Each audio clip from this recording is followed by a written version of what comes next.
Tetapi juga ada beberapa peraturan-peraturan pajak yang baru, PH 22, 23, 24, dan 25 sebagai kredit pajak. Sudah pasti bebas pajak, bebas dari syarat apapun dan tanpa batasan apapun.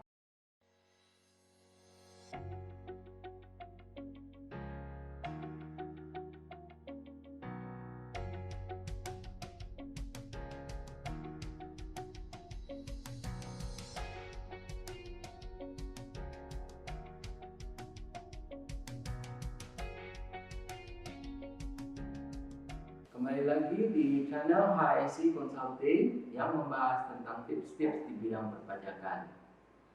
Inilah seri keempat daripada seri-seri yang membahas tentang New Year Agenda tahun 2022 untuk para managers. Nah, di sebelumnya kami sudah membahas mengenai HR, buat Anda apa yang harus checklist, kemudian juga para UMKM, juga para individu. Nah, kali ini yang keempat ditujukan untuk para managers yang mengurus pajak perusahaan, yaitu WP Badan. Mari kita lihat untuk Anda checklist apa saja yang relevan untuk Anda cek dan Anda tik setiap kali Anda melakukan kewajiban perpajakan Anda di awal-awal tahun ini.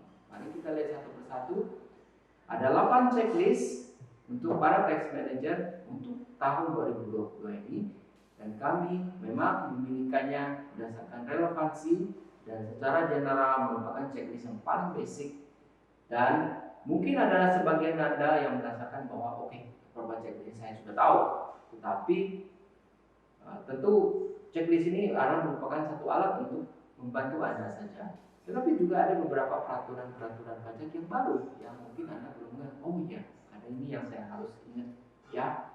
Nah, itulah hasil rangkuman saya mengenai 8 dari checklist tersebut. Mari kita cek satu persatu checklist yang apa saja, kita simak satu persatu. Pertama, checklist yang pertama adalah yaitu tentukan batas waktu penyampaian SPT 2021. Ya, kita ketahui bersama di awal tahun ini dan waktu video ini ditayangkan, Anda tentu masih sibuk ya menyelesaikan kewajiban untuk laporan keuangan atau mulai mengerjakan SPT. Nah, alat checklist ini tentu membantu Anda untuk memikirkan ya, kapan kita batas waktu yang harus dan sebaiknya dikerjakan untuk menyampaikan SPT 2021 ya.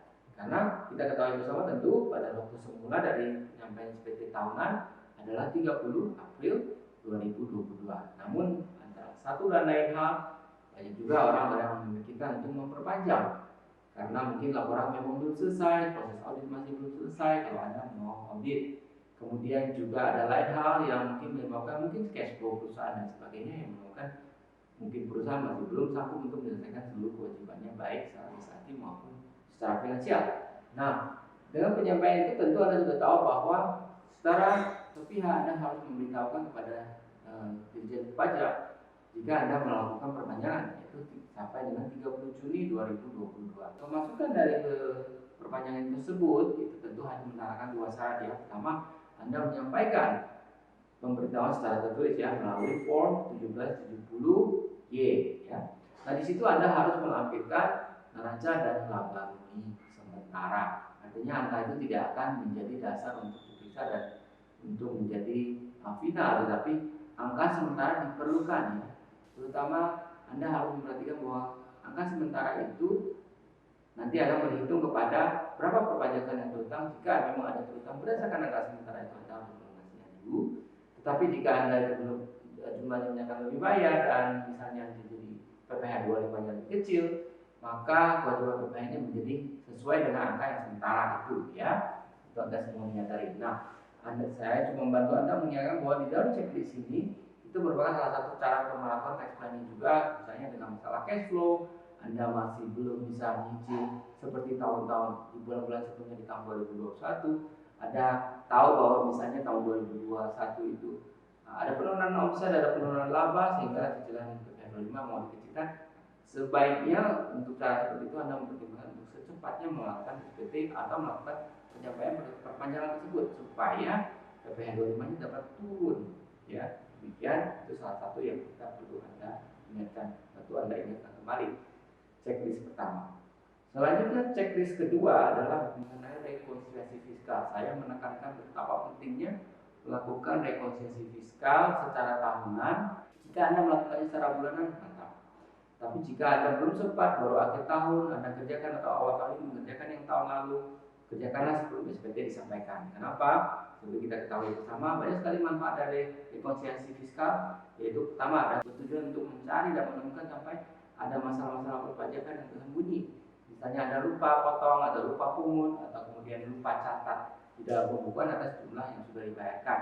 Kedua, mengenai bahwa dari pemotongan pajak tersebut kadang-kadang merupakan kredit pajak yang kita belum terima ya, karena customer sudah potong tapi belum menyerahkan bukti potong. Nah, itu merupakan suatu pelunasan pajak di tahun 2021 yang Anda perlu ambil bukti potongan sebagai bukti bahwa Anda sudah melunasi sebesar jumlah yang dipotong oleh pihak lain untuk customer Anda. Nah, ketiga adalah tentu Anda tahu bahwa itu merupakan kertas kerja yang sangat penting jika Anda sampai diperiksa atau sekarang kita semua sudah ketahui sering kita wajib pajak mendapatkan SP2DK, itu pertanyaan-pertanyaan yang muncul karena ada tidak sinkron antara angka-angka satu jenis pajak dengan pajak yang lain ya. Sehingga dengan lakukannya rekonsiliasi Anda tidak perlu panik nanti di sesudah SPT masuk Anda bisa menjawab dengan lebih mudah berdasarkan kertas kerja yang sudah Anda buat di rekonsiliasi fiskal ya. Nah, rekonsiliasi fiskal ini saya tidak jelaskan secara lebih detail dalam kesalahan ini karena memang ini checklist saja. Tapi kalau ada teman-teman di sini mau tanya Pak, jenis rekonsiliasinya gimana, cara bikinnya, Anda bisa memberikan komentar atau permintaan di dalam komen di video ini supaya kami bisa mempertimbangkan untuk membuat podcast secara khusus mengenai rekonsiliasi fiskal dan metodenya dan caranya. Demikian, silakan dikomentari. Selanjutnya adalah checklist nomor 3, yaitu persiapan untuk data pendukung SPT Badan. Nah, kita ketahui bersama bahwa SPT Badan tidak langsung begitu aja.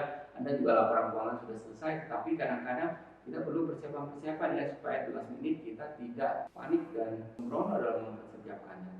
Pertama adalah jika Anda memiliki banyak aset atau banyak aktiva tak berwujud, tentu harus mempersiapkan data secara rinci untuk melakukan perhitungan penyusunan dan amortisasi fiskal ya.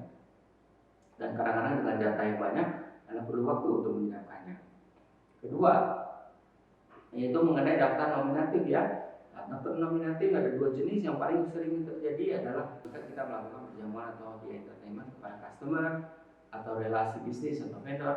Nah, biaya-biaya tersebut sebetulnya istilahnya adalah biaya yang dapat dibebankan sejauh berhubungan dengan usaha ya. Dari prinsip 3M yaitu memperoleh, mendapatkan dan memelihara penghasilan.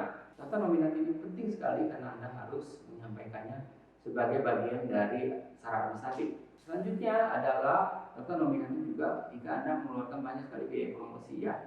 Biaya promosi untuk perusahaan-perusahaan yang komersial ya, yang menjual barang-barang branded dan barang apapun kadang-kadang kita juga perlu melakukan biaya promosi.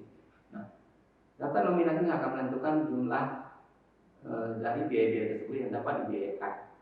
Selanjutnya yang perlu disiapkan adalah daftar PPh 22, 23, 24, dan 25 sebagai kredit pajak. Itu sudah dipotong atau disetorkan sendiri, yaitu PPh 25 disetorkan sendiri, PPh 22 dipotong oleh pihak lain, kadang-kadang dilunasi sendiri kalau memang PPh 22 nya berdasarkan dari kegiatan import.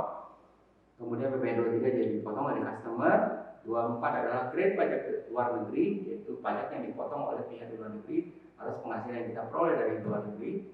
Dan percicilan PPh 25 tentu saja berdasarkan SPT tahun lalu yang kita sudah cicil tiap bulan. Nah, seluruhan data itu penting untuk kita siapin, dan itu bagian dari checklist nomor 3.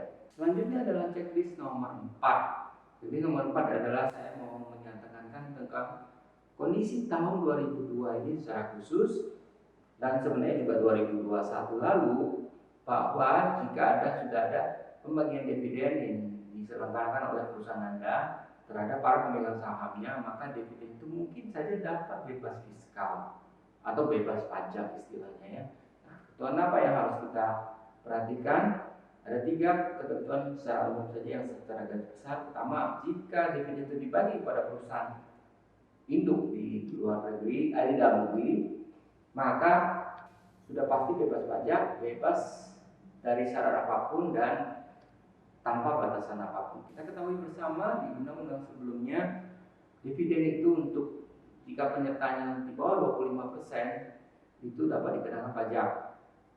Namun berdasarkan Undang-Undang Cipta Kerja yang sudah berlaku sejak akhir 2020 lalu sudah membebaskan tanpa ada syarat apapun atas kepemilikan perusahaan secara korporasi, ya, yaitu perusahaan memiliki perusahaan, ya.